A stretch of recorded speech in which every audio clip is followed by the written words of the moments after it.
Fiscal year 2025 is shaping up to be a big one for the U.S. Army's Future Long Range Assault Aircraft Program, or as you may know it, the Bell V280 Valor. After hitting all the marks for Milestone B, the program moved into the engineering and manufacturing phase. This includes 6 prototypes, with the first flight expected in 2026 and initial fielding by 2030.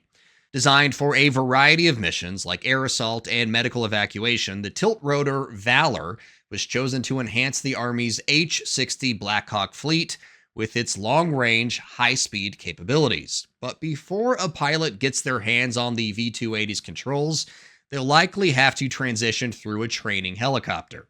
Right now, the Army trains helicopter pilot candidates in the UH-72 Lakota, but there is a push to make the Bell 505 the trainer of choice, and that's why it's our weapon of the week.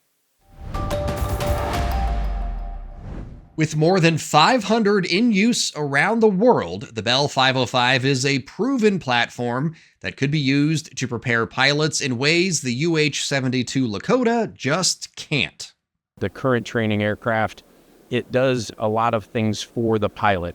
It makes pedal inputs for them automatically. It does other things automatically for them, which makes it easier to fly that aircraft. But that maybe isn't such a good thing when you're training primary helicopter pilots. You kind of want them to understand all those fundamental, what we call stick and rudder skills. And so this aircraft, if utilized in a future Army training program, would allow the Army to kind of go back to the future, I would call it, and get back to training those fundamental pilot skills in this aircraft.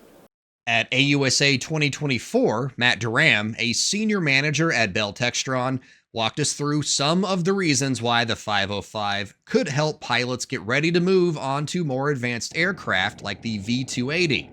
One of the biggest benefits is the ability to practice auto-rotation landings. It's essentially turn off the engine, or more accurately, go to idle, which uncouples the rotor from the engine, and now it allows the airflow through the rotor system in the descent. The airflow is what's turning the rotor system, and it preserves rotor RPM until the very bottom, where we train pilots to execute the landing with that remaining rotor RPM and to safely and effectively land the aircraft.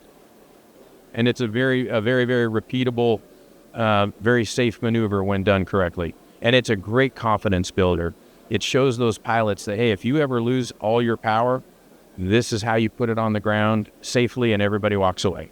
Another key feature is a glass cockpit. And no, that's not in reference to the big windows on the front of the craft. Glass cockpit means there's a control panel that uses digital displays instead of traditional analog instruments.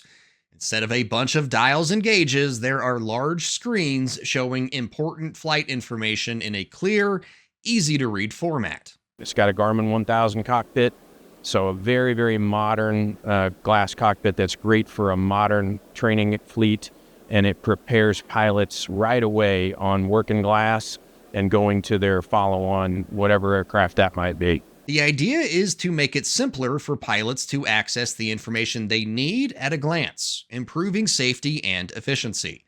Another benefit to the 505 is it's a proven platform, essentially ready to go out of the box. We make a lot of these aircraft today, over 100 a year in our current production line. So we're selling these aircraft very rapidly. It's not only a great training machine, and other foreign militaries are already recognizing the training value of this. We have military training fleets popping up all around the world. They're buying 8, 10, 12, 40 for their training fleets. And so it's very much on the rise as a military trainer. While the Army still isn't officially confirming it's using the 505 as a trainer for the V280 Valor, there's a lot of reasons why the nation's largest service branch might want to, including one that will appeal to the parent crowd: more seating. The back seat in this aircraft is kind of a stadium seating, and the rear center seat allows the non-flying student pilot to sit there and watch instructor pilot and student pilot go through and do all the maneuvers, and they get to see and hear it all with great visibility. And for me as an instructor pilot, that seat is really valuable as a training helicopter. They learn as much in that middle back seat as they probably do up front. Of course, the big question, especially in light of the new administration's focus on cost cutting, is the price tag.